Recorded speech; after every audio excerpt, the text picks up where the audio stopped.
John Riel Cuadro Alas Casimero. Elijah Sweet Pea Pierre.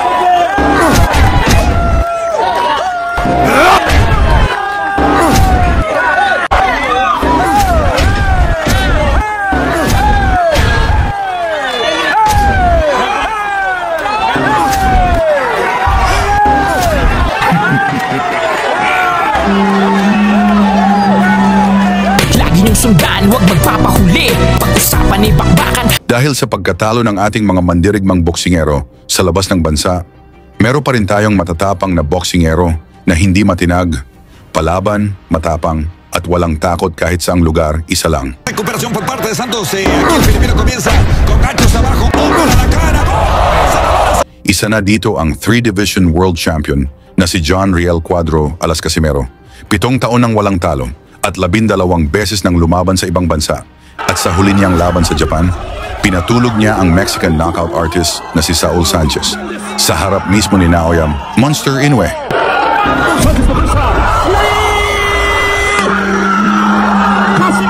Kaya mula noon, tahimik ang kampo ng Monster, umiwas. Dahil sa pag-iwas na yan, iniwan na ni Casimero ang super bantamweight division at ngayon aakyat na sa featherweight para habulin si Inoue at ang kanyang korona. He's a man that hits really hard. Samantala, isa pang Pinoy na lumaban abroad, si Michael Dasmariñas, kontra sa American knockout artist na si Elijah Pierce. Round 1 pa lang, pinabagsak agad ni Dasmariñas si Pierce. Parang magandang panimula, di ba? Yes! Pero sa round siyam, bumawi si Pierce at 2 beses pinatumba ang Pinoy at dito na natapos ang laban. Ayon kay Casimero, sayang daw ang laban. At kung siya raw ang humarap kay Pierce, paiyakin ko yan, ang sabi ni Cuadro Alas.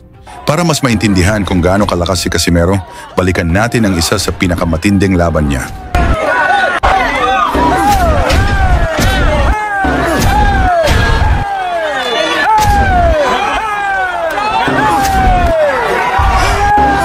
Kontra sa kapwa knockout artist na may estilo ni Elijah Pierce, si Ricardo the Cobra Espinosa Franco. Knockout artist mula Mexico, alaga ni Juan Manuel Marquez, bit-bit ang record na 23 panalo, 20 knockouts. At galing pa sa 13 sunod-sunod na knockout wins.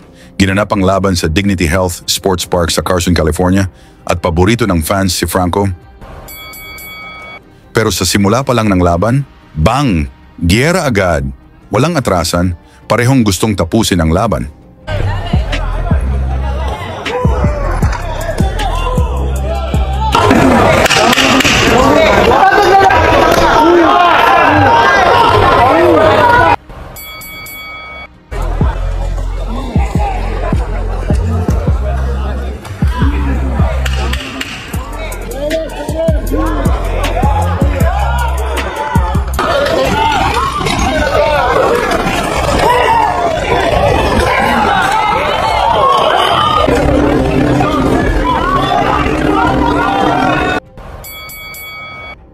Round 3, ilang beses binanatan ni Casimero ng solidong kanan si Franco.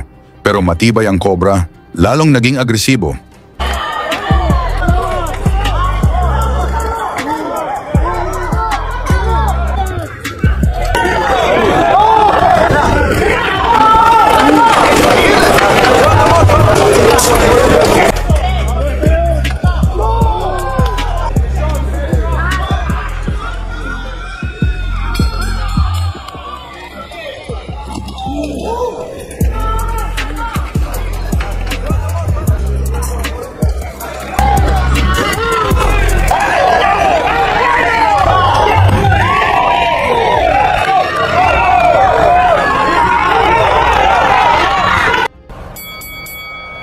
Round 4, ang crowd ni Franco nagsisigawan sa bawat tama.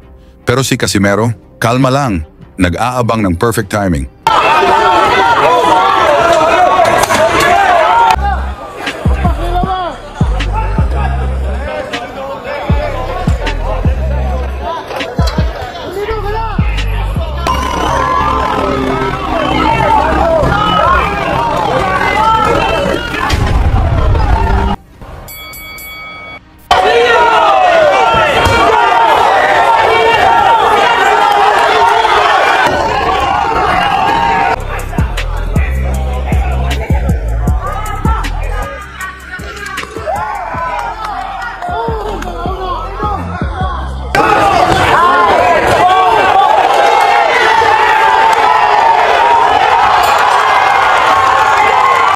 Boom! Tinamaan ng malupit na kombinasyon si Franco. Bagsak! Pero tumayo pa at lalong naging agresibo.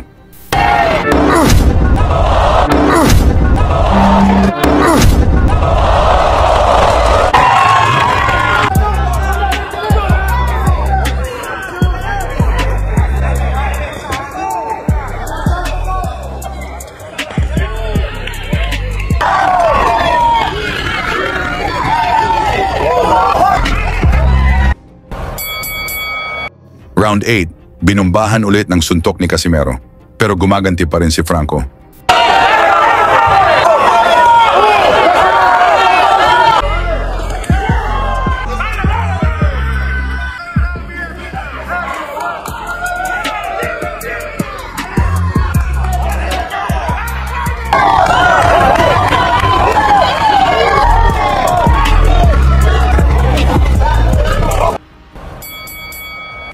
At sa huling round, nagdesisyon si Casimero. Tapusin na ito, sunod-sunod na bomba. Halos hindi na makasagot si Franco. Bagsak muli, tumayo pa pero halatang lutang. Kaya't sinundan na ng solidong kanan ni Casimero. At inawat na ng referee ang laban.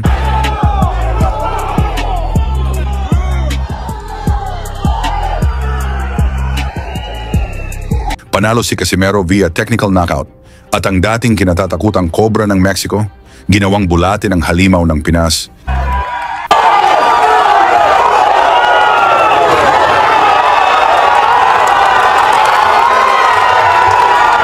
At simula noon, dito na nagsimulang katakutan si Casimero sa bantamweight division. Sa tingin nyo ba, magiging world champion ulit si Casimero sa featherweight? Pag-usapan natin yan sa baba, isama nyo na ang inyong lugar para alam natin saan umabot ang suporta ng mga Pinoy kay Casimero. Kung sakaling maglaban si Casimero at Elijah Pierce, sino kaya ang babagsak? Lagi niyong sundan, huwag magpapahuli. Pag-usapan ay bakbakan, balita niya at laban. Mga Pinoy na di nagpapagapi. Salamat sa mga suporta na lagi nandyan.